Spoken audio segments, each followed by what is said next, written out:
ya. Saya tidak bisa memberi kebijakan bagi yang alasannya adalah terkendala jaringan. Kenapa? Namanya mahasiswa, sudah diberikan fasilitas, sudah diberikan kemudahan untuk kuliah online, tidak ada lagi kata seperti, "Dok, jaringanku tidak ada. Dok, terkendala jaringan, Kak." Apa bedanya dengan kita kuliah offline? Kuliah offline kalau misalkan, "Dok, tidak ada kendaraan." Itu kan hampir sama juga. "Dok, tidak ada yang antar, Kak." Oh, itu bukan alasan yang logis, ya. Jadi, eh tidak ada kata bahwa orang mau kuliah online, sudah disampaikan sama dokternya bahwa akan ada kuliah secara online. Dari awal blok CSL-mu sudah disampaikan bahwa kuliah untuk CSL adalah diberikan secara online, bukan juga diinfokan secara tiba-tiba, sehingga tidak ada alasan bahwa kalian tidak ada jaringan. Kalaupun jaringan itu tidak ada, kalaupun kalian sudah tinggal di pegunungan, ya, jadi tidak ada lagi alasan bahwa, "Oh, Dok, tidak ada jaringanku," dan sebagainya. Kemarin kita masih kasih kebijakan kalau karena memang posisinya betul-betul COVID, sehingga memang full online. Tapi karena offline ini CSL-mu, sehingga tidak ada lagi apa ya, bahwa kalian berada di kampung dan sebagainya. Semua sudah stay di Makassar untuk siap kuliah offline. Ya, jadi ketua kelasnya nanti sampaikan sama teman-temannya yang tidak mengikuti kuliah saya, mohon segera hubungi Dokter Ina, ya. Oke. Tapi Jadi, dok. jadi sekarang saya mulai, sudah kelihatan saya punya kuliah, Dek, slide. Tapi dok sudah kelihatan dok tapi. Oke. Jadi untuk hari ini saya akan membawakan kuliah mengenai presepan rasional dan formularium nasional, ya. Nah, di blok ini diberikan di blok CSL 1. Jadi ini sudah 2 periode blok CSL 1 diberikan keterampilan bagaimana cara kalian menuliskan resep dan bagaimana kalian bisa mengetahui bagaimana istilah-istilah dalam presepan dan formularium secara nasional. Ya, kenapa? Karena ini sangat penting. Ya, ini salah satu senjatanya dokter. Tidak bisa jadi dokter kalau tidak tahu cara meresepkan. Karena kalian nanti paling standarnya jadi dokter umum. Syukur-syukur insya Allah bisa jadi dokter spesialis, bisa jadi konsultan, bisa jadi prof. Nah, kalau udah sampai di tingkatan itu, mau tidak mau sudah di luar kepala itu presepan. Apalagi dokter umum, apalagi nanti kalau masuk sudah bekerja atau sudah mengabdi di puskesmas, rumah sakit umum daerah, kembali ke kampungnya masing-masing, jangan bikin malu ya. Kalian alumni Unismu tahu namanya cara presepan yang rasional, ya. Oke, jadi ini sangat penting, kalian harus pahami, dan ini berada di blok CSL 1. Jadi saya tidak mau nanti pada saat kalian OSCE ada kesalahan dalam penulisan resep.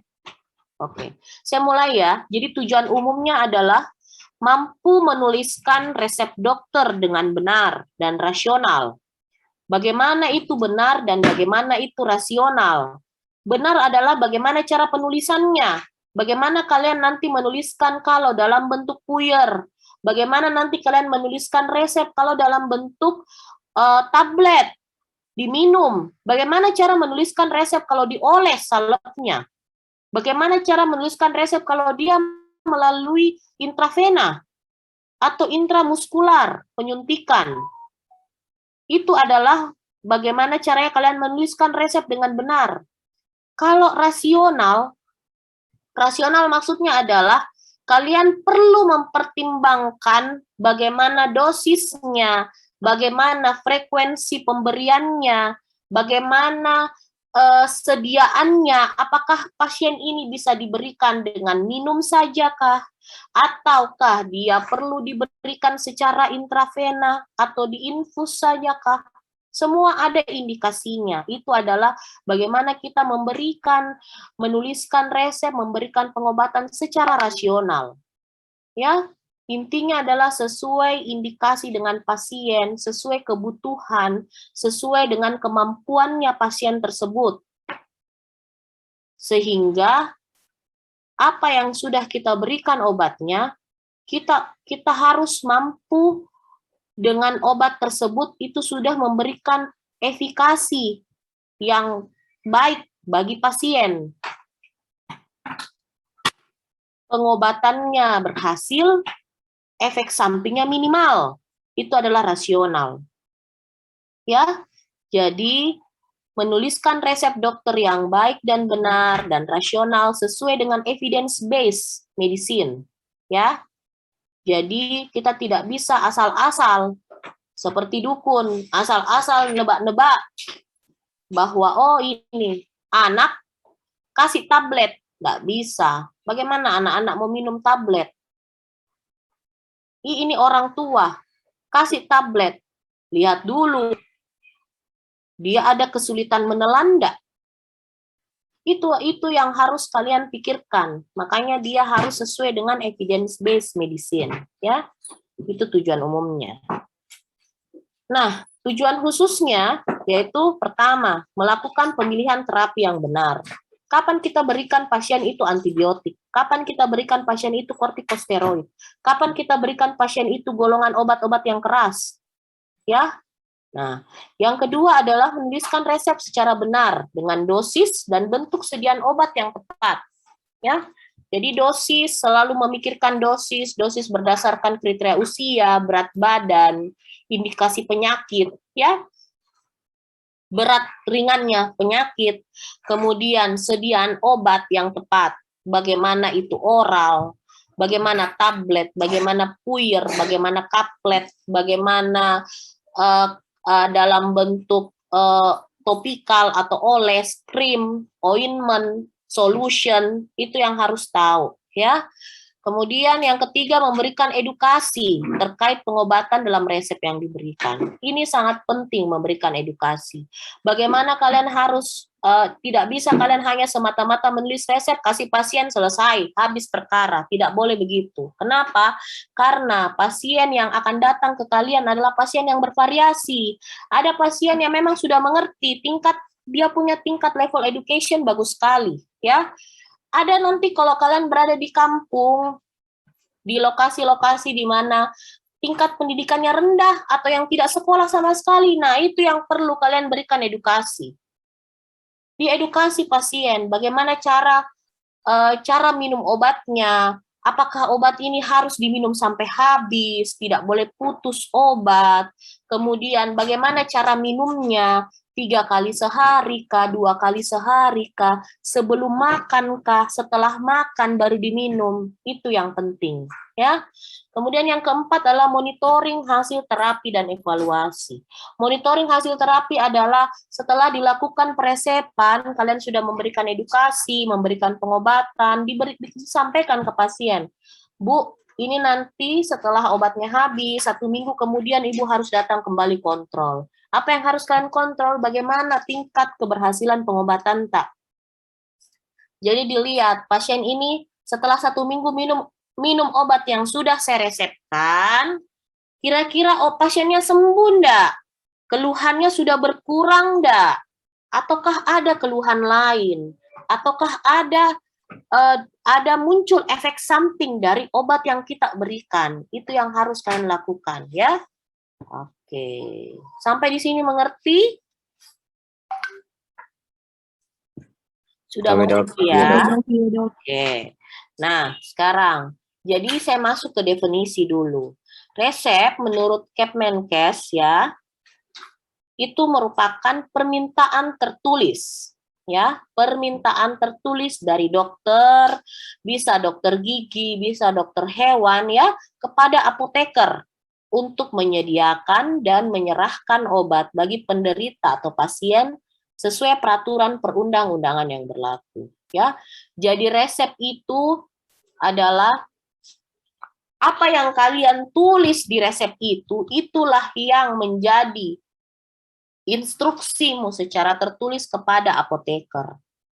Jadi tidak boleh besok-besok ada permasalahan dan sebagainya, terkendala masalah, apoteker itu hanya meracik, membuat suatu obat berdasarkan instruksi, Pak.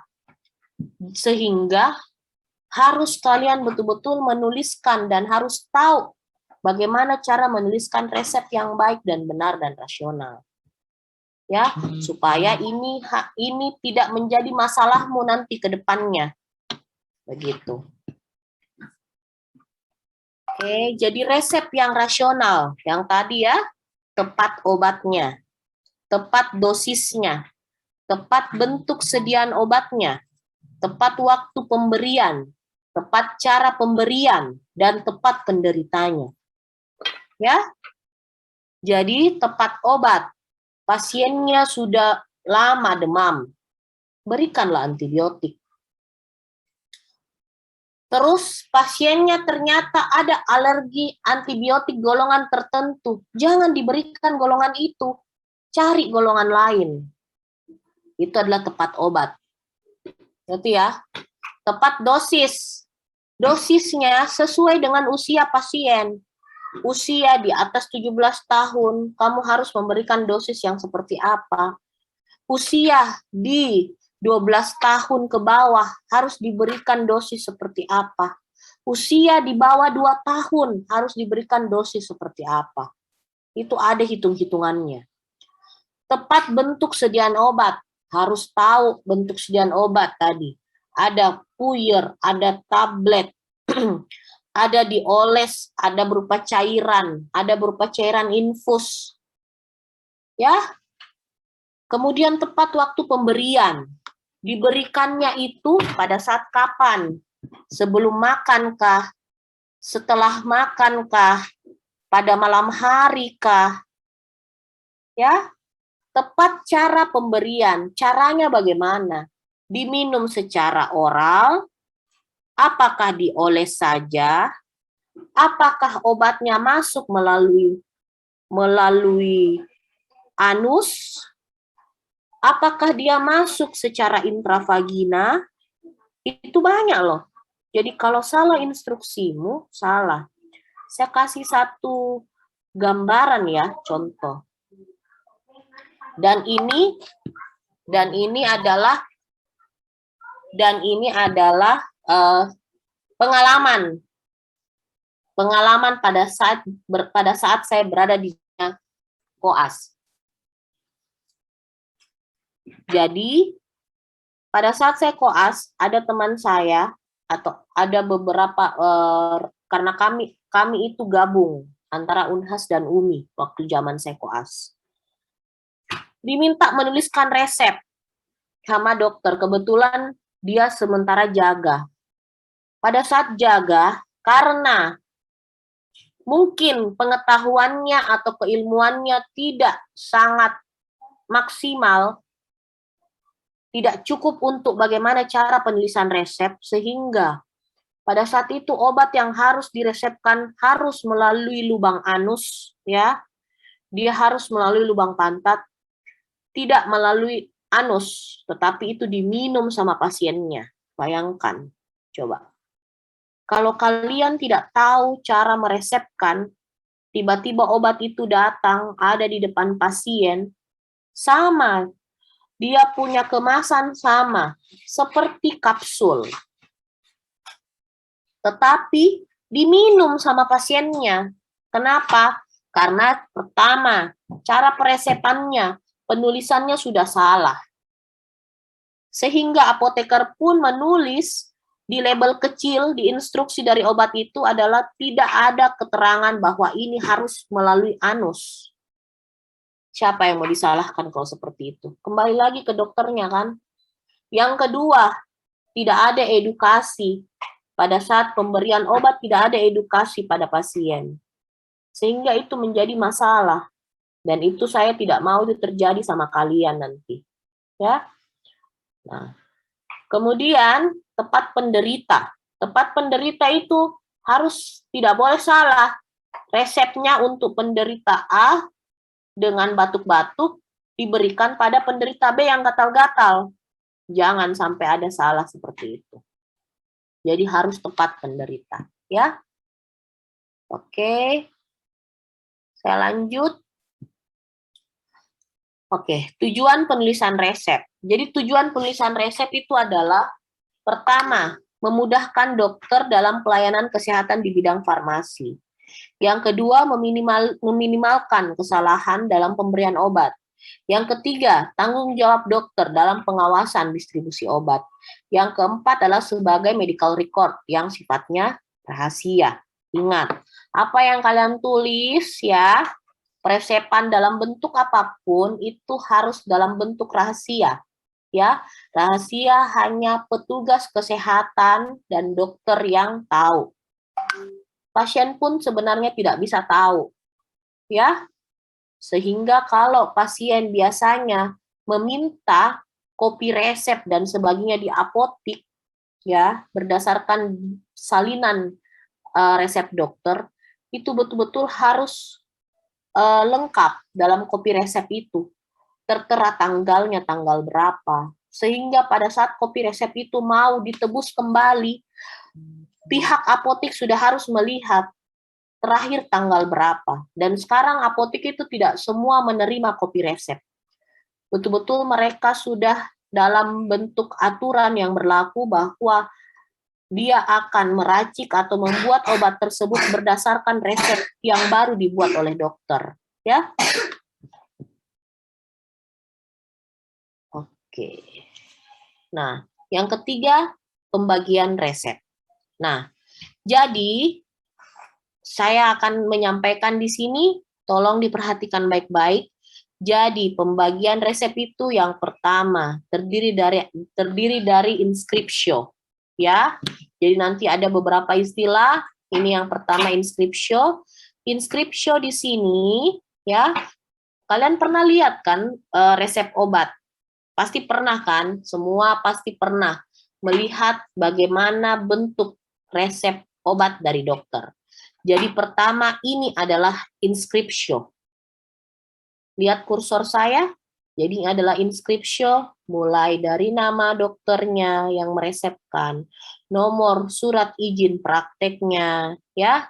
Kemudian dia berada di mana, lokasinya di mana, di klinik kah, di rumah sakit kah, ya. Alamatnya, ya. Kemudian disertai dengan nama tempat beserta tanggal. Ini adalah inskripsio. Jadi terdiri dari nama dokter, alamat dokter, ya, kemudian nomor telepon dokter, sebaiknya seperti itu, kemudian dia berada di kota mana, nomor resep, itu harus ada, biasanya berada di sebelah kiri, ya, sebelah kiri resep, nomor resep, kemudian tanggal resep, ya, itu adalah inskripsio. Kemudian kita pindah, ini adalah bagian dari resep, ya, superskripsio, atau kita singkat sebagai resip dengan kode R garis miring. Ini yang saya tandai merah pada contoh, ini adalah superskripsio atau R disingkat R garis miring. Jadi setiap obat yang mau dituliskan itu harus mencantumkan kode ini, resip. Jadi misalkan dalam satu resep ada 5 jenis obat yang mau ditulis dalam kertas resep tersebut, harus ada 5 resip. Ya, jadi R garis miring resip artinya ambillah. Ya, terdiri dari nama obatnya dan jumlah obatnya. Jadi ini nama obat, ya, dan juga jumlah obat. Jadi nama obat biasanya ada dosisnya, kalau tablet, kemudian ada jumlahnya. Ya, ini nomor 6. Oke. Kita pindah ke preskripsio. Jadi preskripsio itu adalah sudah inti dari resep yang kalian tulis. Jadi preskripsio ini terdiri dari nama obatnya, ya. Kemudian bentuknya dalam sediaan apa? Tablet kah, ya. Kemudian dalam bentuk krim kah kalau dioles, ya, atau dalam bentuk vial, ya, atau dalam bentuk kapsul ini, ya. Ini bentuk obat, kemudian jumlahnya. Oke, ngerti ya sampai sini? Jadi tadi ada inskripsio, superskripsio, dan preskripsio. Ya, ini adalah yang tadi saya sampaikan, kalau ada 3 jenis obat sehingga perlu ada resip, kemudian ada kode R dengan garis miring. Nah, dengan cara pembuatannya. Cara pembuatannya apakah diminum oral, ya, apakah dia dioles, ya, itu harus ada di situ. Jadi kalau gambarannya seperti ini berarti ini diminum. Berarti pasiennya harus meminum amoksisilin tablet dengan dosis 500 mg. Ya. Jadi instruksinya nanti sama apoteker adalah diminta dituliskan berikan ke pasien amoksisilin tablet 500 mg sebanyak 16 tablet. Itu instruksinya. Ya. Oke. Oke, next. Kemudian ada signatura, ya. Signatura ini adalah cara pemberiannya. Cara pemberian pada pasien, cara pasien itu mengkonsumsi obat tersebut. Jadi terdiri dari cara pemakaian, ya, kemudian jumlah obatnya, ya, kemudian waktu minumnya. Jadi jumlah obat di sini adalah ini. Berapa biji yang harus diminum? Mengerti ya? Jadi berapa biji yang harus diminum. Jadi ini signatura dikodekan dalam bentuk S. Ini nih. Jadi yang saya tulis di sini S, ya. Oke. Jadi S di sini, kemudian ini TDD itu adalah tirdedai, TDD tirdedai, artinya dia minum 3 kali 1, 3 kali sehari. Tirdedai tablet 1. Jadi dalam signatura ini adalah pasien harus meminum obat ini, obat amoksisilin dengan dosis 500 mg dengan bentuk sediaan tablet sejumlah 16 tablet dengan aturan pemakaian adalah diminum 3 kali sehari, 3 kali 1 tablet. Oke? Mengerti, paham sampai sini ya? Nah, kemudian ini adalah tanda ditutup, kemudian paraf. Jadi setiap kalian sudah menuliskan satu jenis obat, wajib diberikan paraf. Ditutup dulu garis, kemudian diparaf. Ya. Kemudian ini date ini. Ini date artinya adalah detur. Ya. Detur artinya obatnya sudah diserahkan. Oke? Mengerti ya, Dek? Oke. Nah, ini tadi yang saya bilang. Ini adalah subscription. Ya, ini adalah paraf tanda tangan dokter. Jadi semua obat setelah diresepkan setiap satu jenis obat berlaku satu resip garis miring dan berlaku satu subscription paraf dan diakhiri dengan tanda tangan dokter di sampingnya. Oke.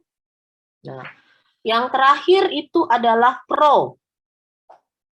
Jadi setelah menulis seperti ini, setelah selesai kira-kira sudah tidak ada lagi obat yang mau diberikan, wajib menuliskan pro. Jadi pro itu adalah apa nama pasien, umurnya, berat badan itu biasanya diperlukan untuk pasien anak, ya. Kemudian berat badan sudah ya, kemudian alamat pasien, ya. Jadi nama, kemudian umur, berat badannya jika diperlukan, kemudian alamat pasien. Itu adalah pro. Oke? Nah, langkah menulis resep. Jadi langkah menulis resep adalah pertama, kita harus melakukan pemilihan obat yang tepat. Bagaimana caranya kita bisa melakukan pemilihan obat yang tepat? Itu berdasarkan anamnesis, ya. Jadi kita perlu menanyakan bagaimana pertama kali pasien datang ke kalian, keluhannya apa dulu. Jadi keluhan pertama yang diutarakan oleh pasien itu adalah keluhan utama. Demam kah, batuk kah, gatal kah, itu adalah keluhan pertama. Jadi itu adalah keluhan utama yang dirasakan oleh pasien sehingga pasien datang ke klinik, puskesmas, atau rumah sakit untuk berobat. Yang kedua, lakukanlah pemeriksaan fisik. Dimulai dari bagaimana keadaan umumnya, bagaimana kesadarannya pasien ini, apakah kesadarannya baik, datang ke kalian dengan senyuman, atau dengan wajah yang kesakitan, itu adalah kesadaran umum. Artinya pasiennya masih sadar, masih komunikatif, masih bisa diajak bicara, itu adalah kesadaran keadaan umum pasien. Yang kedua, wajib memeriksa bagaimana tanda vitalnya, bagaimana tekanan darahnya, bagaimana dia punya nadi, denyut nadi, pernafasan, dan suhu. Demam kah? Pasien datang, dok, badanku panas, demam kah dok? Sehingga dokter wajib memeriksa tanda vitalnya, wajib memeriksa suhu badannya, apakah betul-betul pasien merasakan keluhan yang sama sesuai dengan pemeriksaan yang sudah kalian lakukan. Oh iya, demam memang, suhunya 38,5, misalkan seperti itu ya. Kemudian wajib menanyakan umur dalam hal identitas pasien ya. Wajib menanyakan umurnya, kemudian wajib menanyakan keadaan penyakit. Keadaan penyakit di sini adalah kita harus pintar-pintar menyaring obat-obat mana yang memang indikasi bisa diberikan pada pasien ini tanpa memberikan efek samping yang nyata atau efek samping yang bermakna bagi pasien. Karena kalau sudah ada efek samping bermakna bagi pasien, sehingga pasien itu akan datang kembali dengan keluhan efek sampingnya. Ya, jadi perlu tahu, oh pasien ini datang dengan demam, tetapi dia punya riwayat gastritis kronik misalkan. Dia punya asam lambung yang tinggi. Oh, pasien ini datang, keluhannya dengan gatal, keluhannya dengan alergi. Tetapi pasiennya ini ada riwayat penyakit diabetes melitus. Misalkan seperti itu. Jadi wajib kita memilih pengobatan yang tepat pada pasien. Dan wajib tahu riwayat-riwayat pasien. Riwayat pasien di sini wajib tahu dia ada riwayat pengobatan apa. Ya, jadi kalau misalkan kalian mau meresepkan antibiotik, harus tahu dulu dia sudah minum obat tidak sebelumnya. Kenapa? Untuk menghindari terjadinya penulisan resep yang sama. Sudah kalian mau menuliskan resep antibiotik, terus ternyata pasiennya sudah minum antibiotik sebelumnya. Kalian mau tuliskan paracetamol, pasiennya sudah minum paracetamol. Ya kan? Sehingga memang perlu kalian lakukan step-step ini ya untuk memilih atau memilah obat-obat yang tepat. Kemudian penetapan cara pemberian obat. Itu harus kita tetapkan cara pemberian obatnya itu berdasarkan tujuan terapi, itu yang paling penting. Kira-kira kalau saya berikan dengan oral dibandingkan dengan intravena, kira-kira Yang mana ya yang lebih efektif untuk pasien? Kurang lebihnya seperti itu. Ya. Jadi kapan kita memberikan dia dengan oral, kapan kita memberikan secara intravena atau infus ya. Nah, itu harus tahu tujuan terapimu apa dulu. Begitu.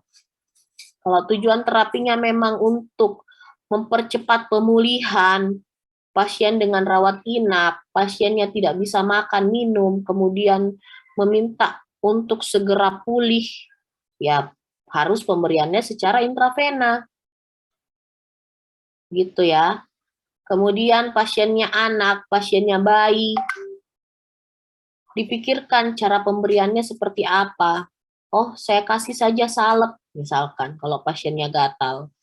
Kenapa? Kalau dengan obat minum sepertinya masih bisa efektif kalau bisa diberikan secara topikal. Kemudian lihat kondisi pasiennya, seperti yang saya sampaikan tadi. Kalau pasiennya tidak sadar, jangan dikasih oral. Siapa yang mau kasih minum? Ya. Kemudian lihat sifat fisika kimia obat. Ya, dilihat bagaimana obat itu bisa bertahan, apakah bisa bertahan pada suhu ruang, apakah dia tidak bisa kontak langsung dengan sinar matahari, ya, itu adalah sifat fisika dan kimianya. Kemudian bioavailabilitas obat, ketersediaan obat tersebut. Kira-kira obat ini dengan saya bentuk racik seperti puyer, dengan saya mengkombinasi dengan obat lain, kira-kira efektif enggak? Jika saya mau membuat dalam sediaan campuran, dalam bentuk puyer kah, atau dicampur dalam bentuk kapsul, ya. Yang terakhir adalah manfaatnya. Kira-kira kalau saya berikan ini manfaatnya bagaimana ya ke pasien? Itu yang harus jadi pertimbanganmu pada saat menuliskan resep. Yang ketiga adalah pemilihan bentuk sediaan obat yang tepat. Ya, bentuk sediaan obat yang tepat, kembali lagi kita mempertimbangkan bagaimana ketaatan pasien. Pasiennya itu kalau saya kasih obat oral dengan pasien yang sudah usia tua, lansia, dan dia tinggal sendiri, pasien saya berikan obat seperti ini, apakah dalam jumlah yang bervariasi dan jumlah yang banyak, kira-kira pasiennya taat enggak? Itu yang harus kalian pertimbangkan. Kemudian faktor sifat obatnya, kembali lagi kimia dan fisika obat. Ya, kemudian bioavailabilitasnya, dan juga faktor sosial ekonomi. Ingat itu. Kalian memberikan bentuk sediaan obat pada pasien anak, di mana orang tuanya tidak bekerja, pengangguran, ya, atau dia berasal dari kampung, di mana dia punya faktor sosial ekonomi yang rendah. Tidak bisa kalian memberikan dia obat yang bervariasi dan itu misalkan masuk dalam kategori obat yang memiliki nama dagang.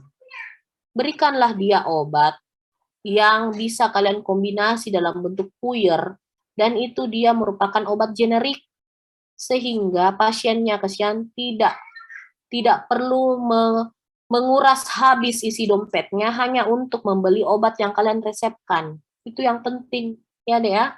Kemudian yang keempat adalah pemilihan formula resep yang tepat. Nah, untuk formula resep yang tepat ini, ya kembali lagi, harus dia tepat dosis. Kita harus pertimbangkan bagaimana stabilitas obatnya. Ya, kalau misalkan saya mau campur antara krim dengan gel, seperti ya, saya mau campur antara krim dengan gel, kira-kira stabil enggak krim tersebut? Seperti itu. Ya, mau lihat bagaimana kepatuhan pasien dan bagaimana harganya. Terjangkau tidak bagi pasien. Jadi itu adalah langkah-langkah penulisan resep yang tepat. Ya, ini adalah contoh saya ambil dari Google, salah satu contoh bentuk peresepan. Jadi ini adalah bagan dari resep ini, kalian bisa lihat sendiri, ada inscriptio, ada prescriptio, signatura, dan subscriptio atau superscriptio, ya. Kemudian ini jangan lupa garis tutup dan paraf setelahnya. Kemudian ada pro, ya. Jadi yang tadi ya, kalian sudah lihat tadi apa-apa saja kontennya, isinya, ya, untuk prescriptio, signatura, ya, dan subscriptio. Kemudian bagaimana penulisan untuk pro, ya. Oke. Nah, jadi contoh, saya kasih satu contoh, misalkan puyer, ya. Puyer adalah resip garis miring amoksisilin 100 mg, ini contoh ya. S lak Q titik S M titik F titik pulf titik DTD titik nomero 21. Signatura toh signatura 3DD pulf 1P titik C. Jadi nanti di modul kalian di CSL mungkin sudah dapatkan, kalian bisa lihat melalui Moodle mungkin. Untuk soft filenya ada beberapa istilah, bukan beberapa sih, banyak istilah dalam presepan. Tidak perlu dihafal, tetapi cukup kalian tahu maknanya apa, ya. Jadi S titik lat titik Q titik S adalah artinya adalah tambahkan es laktis secukupnya.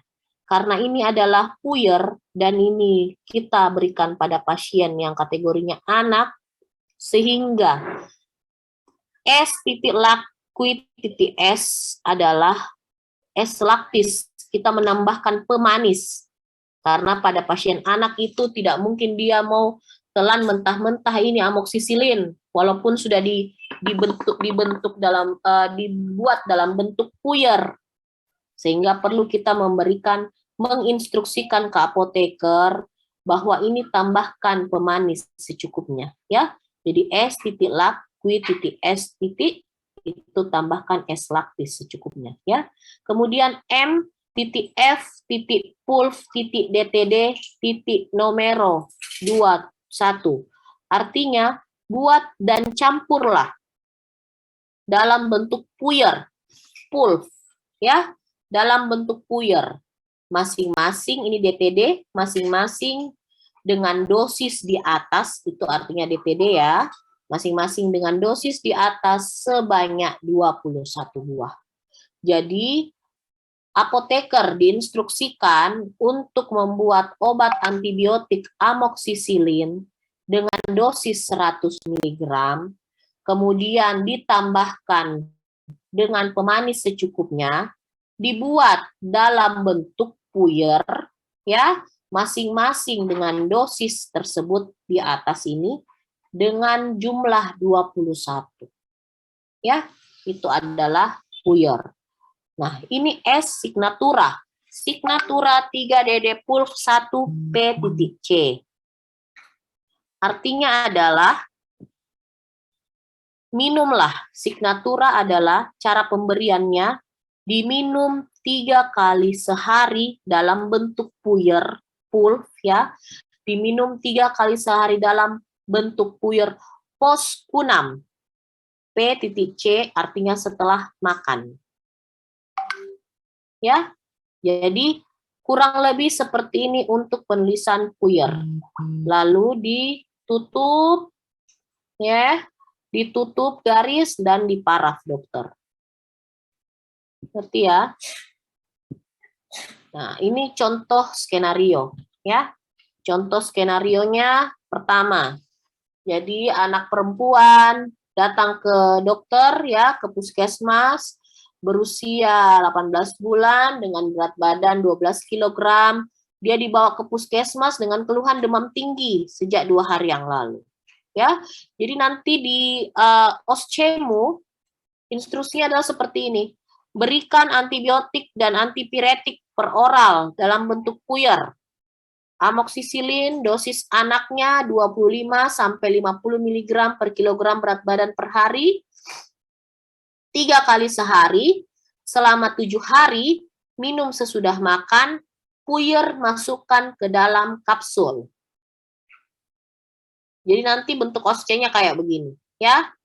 Nah, nanti sementara kalian CSL juga latihannya pun seperti ini. Jadi harus tahu, oke? Kemudian kedua, instruksinya adalah paracetamol. Dosis anak 10 sampai 15 mg per kilogram berat badan per kali. 3 kali sehari, selama 3 hari, minum sesudah makan bila demam. Jadi begini, nanti kalau misalkan sudah OSCE, pada saat OSCE, tolong dibaca baik-baik instruksinya. Jangan kalian salah meresepkan, salah melakukan peresepan, karena satu kata pun itu bermakna pada instruksi penulisan resep. Kapan per hari, kapan per kali. Jangan salah, nah. Karena kemarin,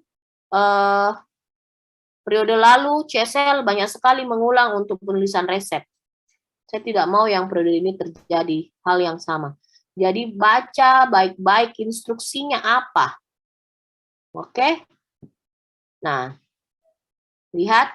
Di sini adalah amoksisilin. Dia punya dosis anak, ini memang sudah jadi ketetapan, bukan saya yang buat, ini memang sudah ketetapan secara nasional. Untuk amoksisilin adalah 25-50 mg per kilogram berat badan per hari. Ya, per hari. Kemudian paracetamol itu dosis anaknya adalah 10-15 mg per kilogram berat badan per kali. Jadi satu kali pemberian, dia harus mencukupi dosis ini. Kalau ini per hari. Mengerti ya? Jadi nanti kalau sudah per hari, frekuensi pemberiannya 3 kali, ya dibagi 3 dari dosis yang sudah kalian tetapkan. Nah, kita ketahui berat badan anaknya sekitar 12 kilo. Sehingga karena dia 12 kilo, kurang lebih dosis yang kita berikan adalah 300 sampai 600 mg per hari. Ya, 300 sampai 600 mg per hari. Ingat ya, karena jadi bukan 300 mg langsung kalian ambil patokan ini 303 kali 300, bukan. Karena dia per hari dan dia amoksisilin itu antibiotiknya itu biasanya frekuensi pemberiannya 3 kali sehari, sehingga ini dibagi 3.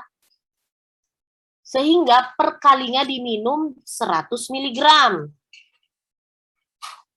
Ya, per kalinya diminum 100 mg. Kembali lagi, selalu berikan dosis terendah dulu. Jadi tidak bisa kalian langsung loncat 600. Selalu ini, patokan dosismu yang paling rendah dulu. Mau itu pasien anak, mau pasien dewasa, semua patokan dosis selalu dimulai dari dosis yang terendah. Oke? Nah, ini 300 sampai 600 didapatkan dari berat 12 kilo dikali dengan dosis ketetapan untuk anak.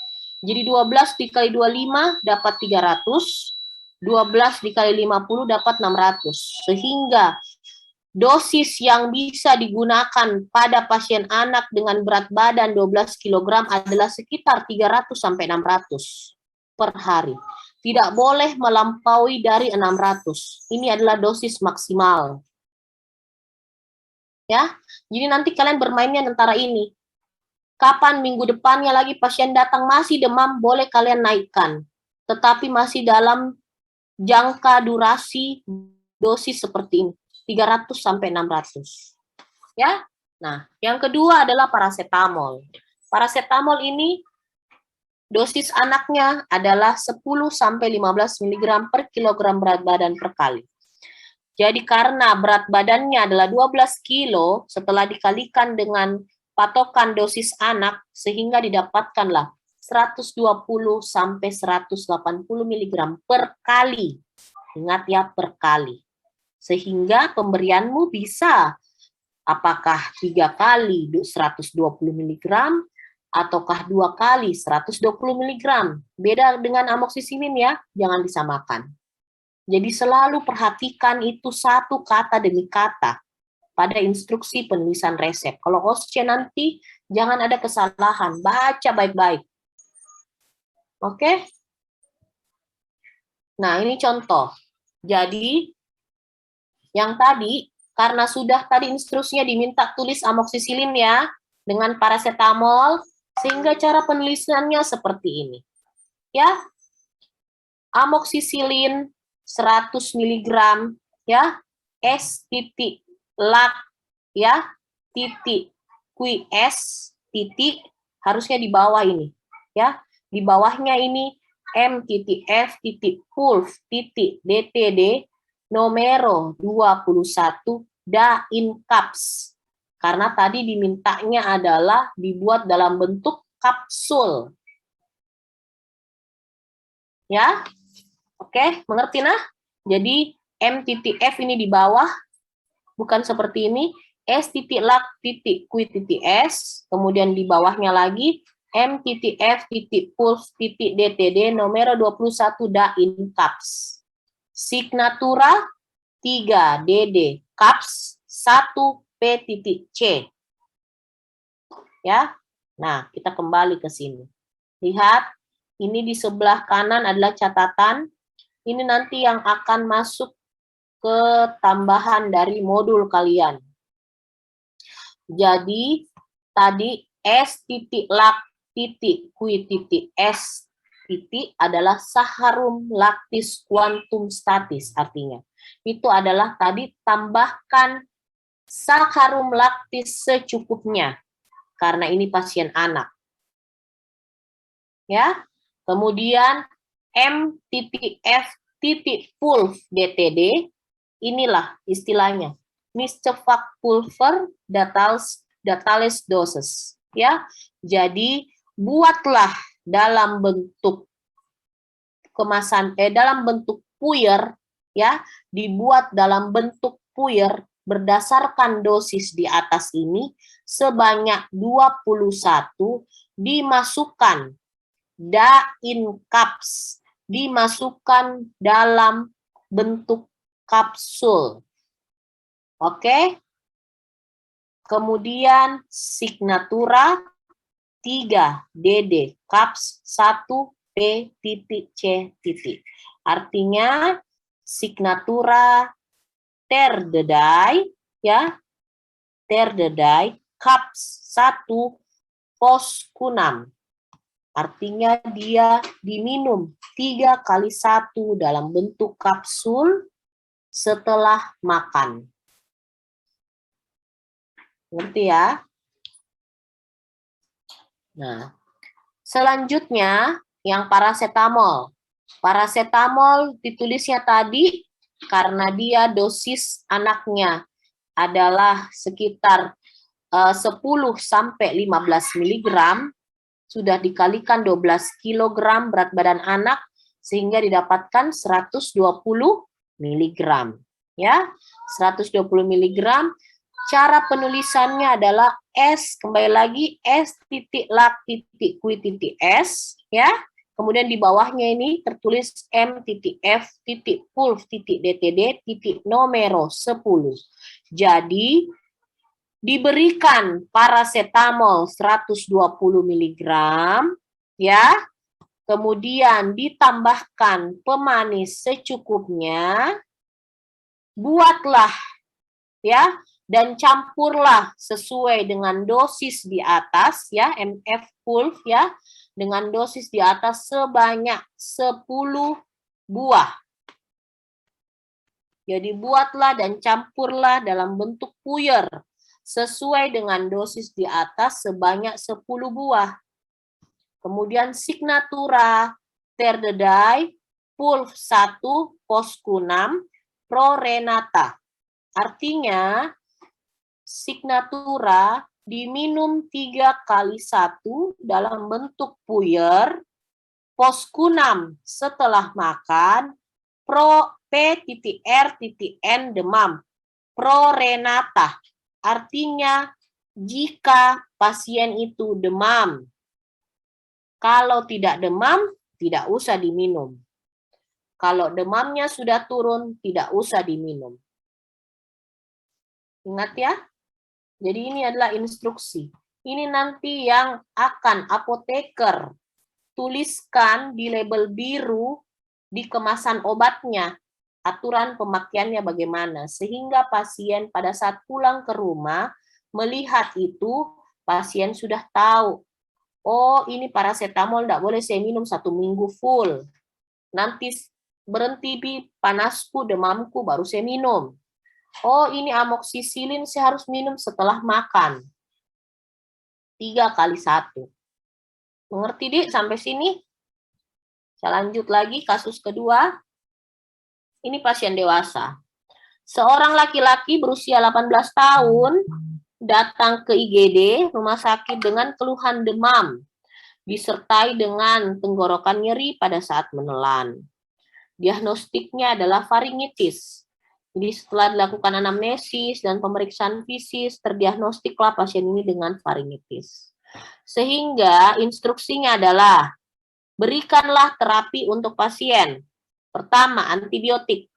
Antibiotiknya amoksisilin 3 kali sehari 500 mg selama 7 hari sesudah makan.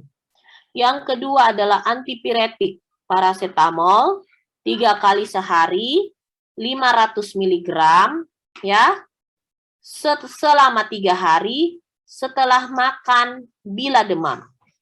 Bagaimana penulisan resepnya? Ini. Untuk pasien dewasa tidak sesulit pasien anak. Ya. Jadi tidak perlu pasien dewasa kalian kali-kalikan dengan berat badan, kecuali pasien dewasanya itu pertama apakah dia gizi kurang sehingga berat badannya tidak sesuai usianya, ataukah gizinya berlebih sekali. Dia masuk kategori obesitas. Itu adalah pasien dewasa. Itu yang bisa kita pertimbangkan. Baru kalian bisa kalikan dengan berat badan. Atau bisa kalian berikan dia dosis maksimal kalau memang pasiennya obes. Ya. Jadi, berdasarkan skenario yang kedua, instruksinya adalah penulisan resep, sehingga cara kalian menuliskan resep adalah seperti ini. Amoksisilin caps 500 mg nomero 21, Signatura Terdedai caps 1 poskunam. Jadi pertama adalah instruksi pemberian antibiotik, diberikan amoksisilin dalam bentuk kapsul. Ya, ingat ya. Kalau caps di sini adalah kapsul 500 mg sebanyak 21 kapsul dengan aturan minum terdedai 3 kali 1 dalam bentuk kapsul P.C, poskunam setelah makan. Ya. Yang kedua adalah paracetamol. Paracetamol dosisnya adalah 500 mg. Karena yang tersedia di apotik adalah dalam bentuk tablet, sehingga ditulis paracetamol tab 500 mg nomero 10. Signatura Terdedai tab 1 poskunam prorenata demam. Jadi artinya adalah kita instruksikan untuk diberikan paracetamol dalam bentuk tablet dengan sediaan tablet dengan dosis 500 mg sebanyak 10 tablet. Dengan aturan minum 3 kali 1 tablet setelah makan jika demam. Ya. Yang ketiga, anak puri 18 bulan usianya, berat badannya 12 kg, dia ada demam, telinga kanannya itu keluar cairan berwarna kuning dan berbau. Setelah dilakukan anamnesis dan pemeriksaan fisik, pasien ini terdiagnostik sebagai otitis media supuratif. Ya. Nah, instruksinya apa? Berikan obat tetes telinga. Untuk cuci telinga berupa solusio H2O2 3%, diberikan 2 kali sehari, 10 tetes pada telinga yang sakit, yaitu pada telinga kanan. Yang kedua, untuk antibiotik topikalnya, ofloxacin diteteskan 2 kali sehari, 2 tetes pada telinga yang sakit setelah dicuci. Ya, kita lihat cara penulisan resepnya seperti apa. Jadi, untuk kasus seperti ini adalah kasus pemberian secara topikal. Ya, dengan cara ditetes, dengan cara dicuci, ya, sehingga yang harus kalian lakukan adalah pemberian penulisan resep seperti ini. Jadi, karena yang tadi instruksinya adalah H2O2 cairan dalam bentuk cairan, sehingga tulislah solution. Solution H2O2 3% sebanyak 5 cc.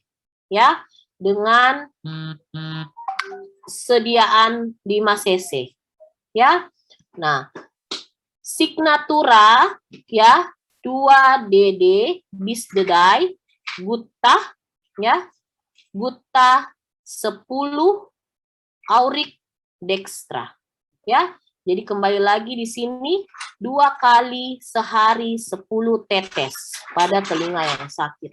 Jadi diberikan H2O2 3% dengan sediaan solution ya dengan sebanyak volume 5 cc, diberikannya secara 2 kali 1, 2 kali 10 tetes. Jadi ini gutta adalah tetes. 2 kali 10 tetes pada telinga kanan. Karena telinga kanan yang sakit ya, aurik dex. Jangan kalian tidak tuliskan ini ya, mana kanan, mana kiri. Nanti pasiennya asal tetes kesian, dia tidak mengerti. Oke. Kemudian yang kedua tadi diberikan antibiotik ya. Jadi solution ofloxacin flask ini FLS ya. Flask itu dalam kemasan botol ya. Nomor 1. Jadi yang tersedia di apotik atau yang dijual adalah ofloxacin dalam bentuk cairan dengan kemasan botol ya. Sebanyak 1. Signatura ya. Bisdedai gutta 2 aurik dex setelah dicuci. Jadi instruksinya adalah pemakaiannya diberikan 2 kali 2 tetes pada telinga kanan setelah dicuci. Ya. Jadi tahu ya instruksinya. Jadi nanti penulisan resepnya harus seperti ini. Tidak boleh salah. Nah, ini adalah beberapa istilah-istilah yang sering kita gunakan ya, postkunam setelah makan, antekunam sebelum makan ya, kita singkat A.C. Semeldedai 1.D sekali sehari, bisdedai itu 2.D itu 2 kali sehari, terdedai 3.D atau T.D 3 kali sehari. Ya. Ini yang sering kita gunakan. Nah, inilah nanti yang akan masuk di modul kalian beberapa istilah-istilah Latin dalam penulisan resep ya. Jadi kalau nanti ini nanti OSCE-nya akan ada beberapa istilah-istilah yang mungkin akan saya masukkan, akan saya ditampilkan pada saat OSCE, tetapi tidak semuanya. Sehingga yang saya hanya mau lihat adalah bagaimana cara penulisan resepnya. Oke? Oke, ini adalah bentuk-bentuk sediaan obat yang tersedia di apotik ya. Jadi kalian tidak perlu susah-susah lagi menentukan ya. Ini dosis-dosisnya nanti ada juga di modul. Oke, terima kasih. Ada yang ingin ditanyakan seputar penulisan resep?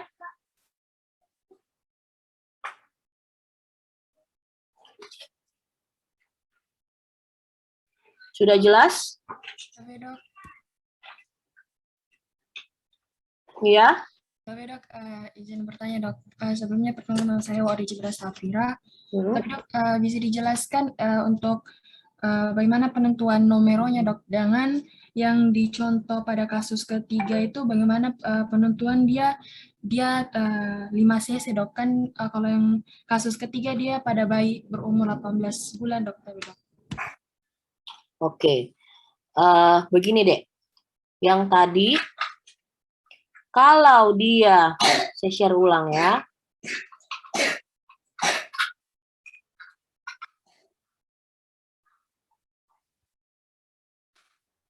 Oke.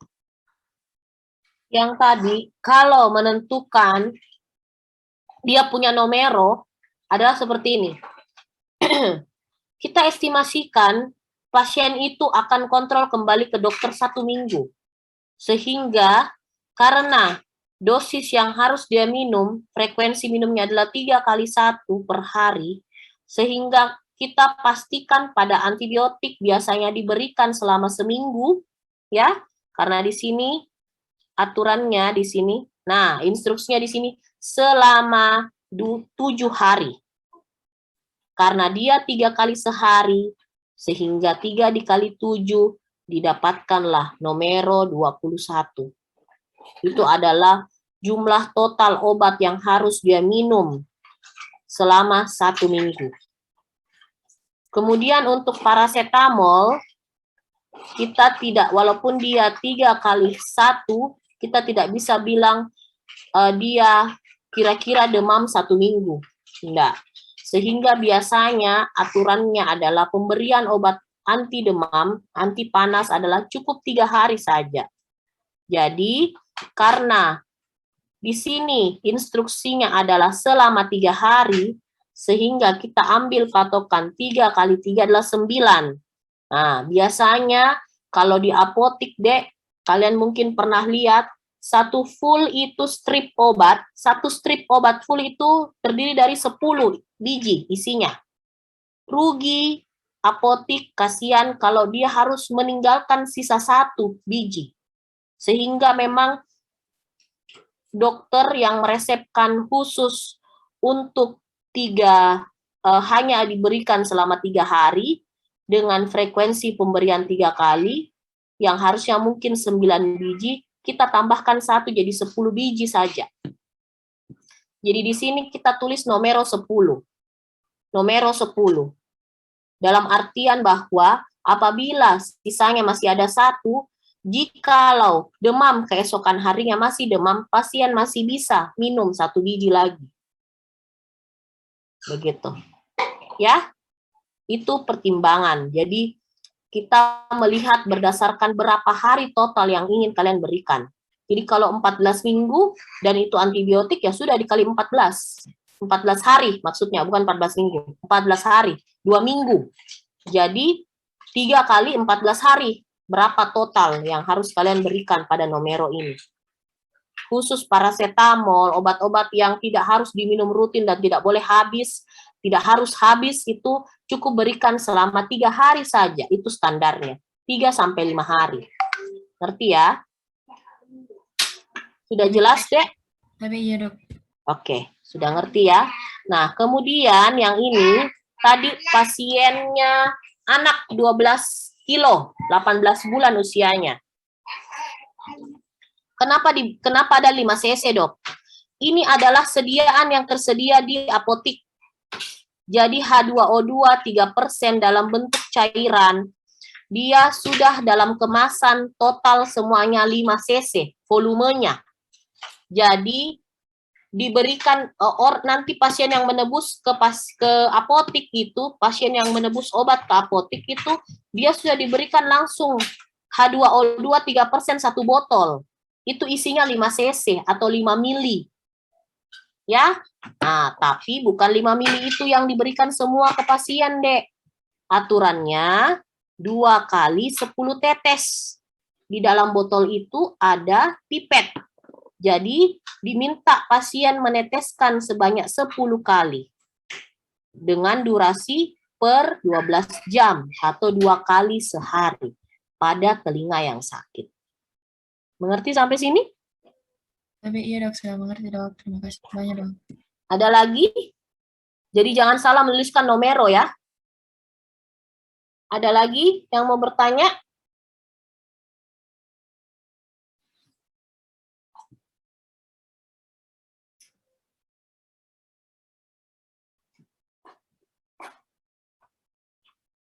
Sudah jelas sampai di sini? Ada yang mau nanya? Tapi Dok, Ya, Noval. tapi Dok, kenalkan Dok, nama saya Muhammad Noval. Tapi Dok izin bertanya, yang tadi ada amoxicillin yang ditambah dengan saccharum lactis, Dok. Bagaimana dengan apa dampaknya kalau tidak ditambah, Dok? Tapi Dok, anaknya enggak mau minum. Coba, kau punya adik enggak? Atau ada mungkin yang sudah punya anak? Coba kasih itu amoxicillin.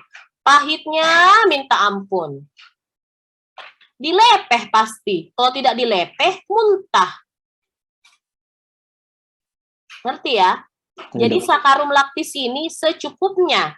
Jadi intinya apoteker sudah tahu kapan kita sudah instruksikan dia secukupnya, apoteker sudah bisa menimbang-nimbang dengan segini banyaknya puyer dengan dosis 100 mg berapa banyak saya harus kasih es laktis. Paling tidak dia masih nyaman masuk di tenggorokan. Begitu Noval. Jangan dewasa dikasih es laktis, itu beda itu. Oke? Tapi dok, ya dok. Kasih aja dok. Ya. Ada lagi? Siapa yang mau tanya? Ada yang raise hand? Tapi dok, izin bertanya dok. Ya. Kan pada obat puyer tadi dijelaskan kan pada obat paracetamol dan amoxicillin itu masuk dalam sebuah kapsul dok. Apakah bisa disatukan obatnya dalam satu kapsul atau harus dibikinkan kapsul? Bisa. Jadi begini, kenapa saya kasih satu-satu dulu supaya kita tidak bingung.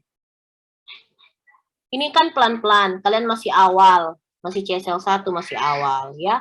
Jadi bisa kalau misalkan kembali lagi, ada aturan kita mengcombine obat tersebut dalam satu sediaan.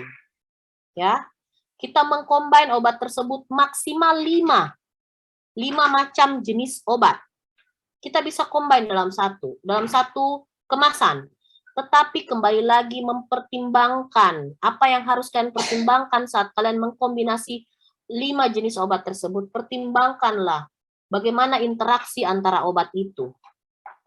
Ya, ada obat A dicampur dengan obat B. Obat A bisa memberikan atau memaksimalkan efek sampingnya obat B. Jadi intinya bisa diberikan 2 sampai 5 jenis obat ya, dengan catatan obat tersebut harus bekerja bersama secara sinergis. Dia sama-sama saling menguatkan efektivitasnya, bukan menjadi antagonis. Yang satu melawan yang satu, yang muncul nanti adalah efek samping. Ya, jadi ada itu bisa buka-buka, tapi sudah itu high class sekali levelnya kalau sudah mau pelajari interaksi obat, karena banyak sekali interaksi obat deh.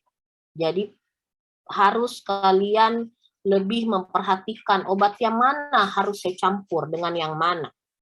Biasanya yang kadang kita warning adalah obat-obat yang melancarkan aliran darah, ya, yang anti pembekuan. Nah, itu yang harus warning kita mau campur, tidak bisa. Dia harus diberikan tunggal. Karena dia tidak semua jenis itu bisa berinteraksi dengan baik untuk jenis anti trombokoagulan. Kalau antibiotik, ada beberapa jenis antibiotik tertentu yang memang dia tidak bisa digabung. Ngerti ya? Kalau seputar obat puskesmas, bisa kok obat anti batuk dicampur dengan obat anti radang, dicampur dengan obat anti alergi, ditambah es laktis, bisa. Ya. Jadi aturannya, cara penulisannya tetap sama seperti ini. Tetap sama, MF full DTD numero, berapa? Daim caps. Tapi di atasnya ini sudah ada dosis-dosis obat yang kalian tuliskan. Untuk anak ya. Jadi ibaratnya gini, kita meminimalisir kepusingan atau ketidaknyamanan pasien dalam meminum obat dengan jumlah yang banyak. Jadi kalau ada pasien datang dengan beragam keluhan dan penyakit, biasanya dokter mempertimbangkannya untuk langsung mencampurnya dalam satu kapsul. Itu berlaku juga untuk pasien dewasa ya. Kalau memang jenis obat yang akan kita berikan banyak, sehingga pasiennya simple aja, langsung hanya minum satu kapsul, sudah jadi semua. Oke? Bagus pertanyaannya, Dek. Ada lagi? Terima kasih banyak, Dok. Ya. Ada lagi yang mau ditanyakan?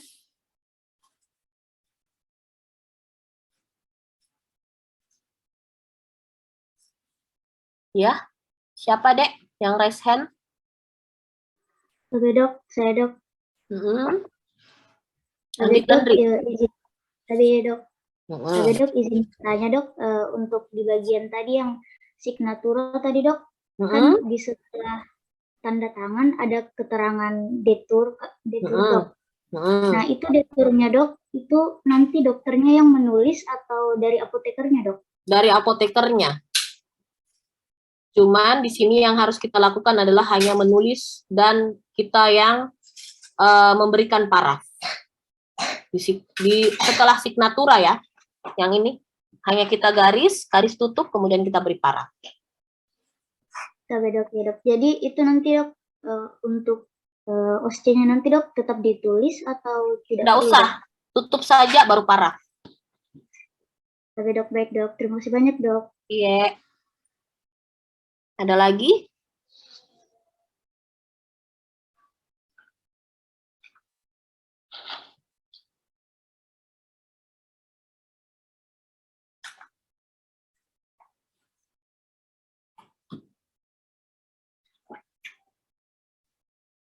Sudah tidak ada lagi ya. Jadi sudah kurang lebihnya sudah ada gambaran ya. Nanti untuk lebih jelasnya nanti pada saat kalian offline CSL ya. Nah, jadi saya minta sebelum kalian masuk nanti ke ruangan CSL sudah memiliki pemahaman, sudah tahu bagan-bagan dalam satu resep itu apa saja. Inskripsio, preskripsio ya, subskripsio dan pro. Kemudian konten-kontennya apa saja yang harus dituliskan di situ, ya. Nah, itu saja sih kurang lebihnya. Kalau memang tidak ada lagi yang perlu ditanyakan, maka saya akhiri dulu deh ya kuliah pendahuluan CSL khusus untuk penulisan resep pada siang hari ini. Sudah difoto deh, didokumentasikan? Sudah?